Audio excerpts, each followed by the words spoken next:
नमस्कार दोस्तों, good morning. कैसे हैं आप सब?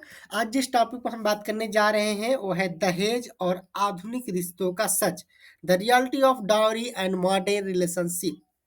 तो बात करते हैं दोस्तों। कभी दहेज को बुराई कहा जाता था, आज भी कहा जाता है, लेकिन सवाल ये है, क्या समय बदलने के साथ दहेज बदल गया है या सिर्फ उसका रूप? आज समाज में एक अजीब सा विरोधाभास है।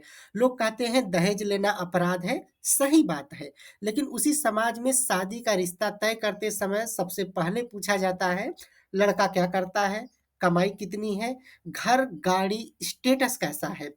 फिर फिर फर्क क्या हुआ? नाम तो बदला है पर मानसिकता वही है। लड़की वालों की ओर से लड़के के पैसे, पैकेज, पोस्ट, लाइफ स्टाइल को देखकर रिश्ता तय करना क्या अप्रत्यक्ष दहेज नहीं है? क्या ये उम्मीद नहीं है कि लड़का आर्थिक सुरक्षा देगा? और अगर यही उम्मीद नैतिक रूप से सही है, तो जब लड़का कुछ अपेक्षा करता है तो सिर्फ उसे ही अपराधी क्यों माना जाता है? समस्या ये नहीं है कि कौन सही है और कौन गलत। समस्या ये है, हमारी सोच दोगली है। हम कहते कुछ हैं, जीते कुछ और हैं। दोस्तों, सच्चाई के दो चेहरे हैं। दहेज लेना अपराध, कानून इसकी अनुमति नहीं देता और सही भी है। पर रिश्ते तय करते समय पैसा, नौकरी, पैकेज पर जोर देना, समाज इसे प्राकृतिक चयन कहकर सही ठहरा देता है। यानी हम आर्थिक तुलना चाहते भी हैं और मानते भी नहीं। यही टकराव आधुनिक विवाह व्यवस्था का सबसे बड़ा जहर है। लेकिन पीड़ा कहाँ से शुरू होती है, बात यहाँ बात करते हैं। जब शादी को सौदेबाजी की तरह देखा जाता है, जब प्यार और समझदारी से ज्यादा जगह कमाई और शोहरतें ले लेती है। जब रिश्ते टूटते हैं तो आरोप, दहेज मांगा था, धोखा दिया, लालच किया, हथियार की तरह इस्तेमाल किए जाते हैं। किसी लड़के ने सच में गलत किया हो तो सख्त सजा मिलनी ही चाहिए। लेकिन अगर कोई लड़की कानून का गलत उपयोग करे या करके लड़के या उसके परिवार को फंसाए तो ये दूसरी तरह की सामाजिक उत्पीड़न है। सवाल फिर वही है, सही कौन है, गलत कौन है? जवाब आसान नहीं है। तो समाधान क्या है? पारदर्शी रिश्ते, यानी कि ट्रांसपेरेंसी होनी चाहिए रिश्तों में। शादी भावनाओं पर हो, स्टेटस पर नहीं। दोनों परिवार शुरुआत में ही साफ कहें, बिना लेन देन, बिना अपेक्षा, सिर्फ समझ और सम्मान।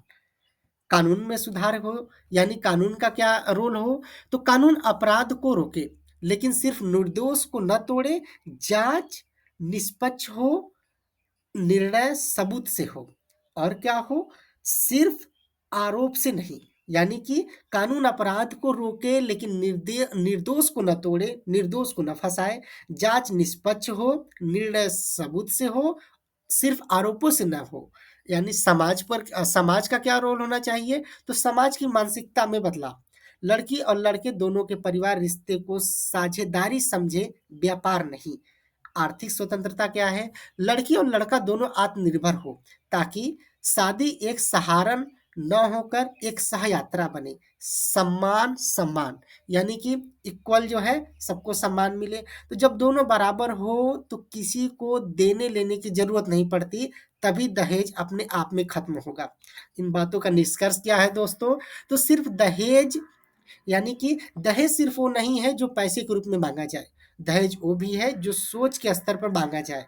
हमें कानून से पहले अपने दिमाग और दिल की गहराई में बदलाव लाना होगा, क्योंकि शादी एक समझौता नहीं, एक समझ है। बात कुछ लाइनों में समेटते हैं कि रिश्तों का मोल रुपए से नहीं, दिल से तय होता है। जहां सौदे शुरू हो, जहां वहां प्यार खत्म हो जाता है। बदल दो सोच को, बदल जाएगी दुनिया की रीत। बराबरी जहाँ हो वही बनते हैं खूबसूरत प्रीत। ये दोस्तों, ये टॉपिक आपको कैसा लगा? आप जानते हैं कि मतलब देखिए, दहेज लेना कानून रूप से सही नहीं है और ये सामाजिक रूप से भी सही नहीं है। और जो दहेज लेता है उसके खिलाफ सख्त कार्रवाई होनी चाहिए, बिल्कुल होनी चाहिए।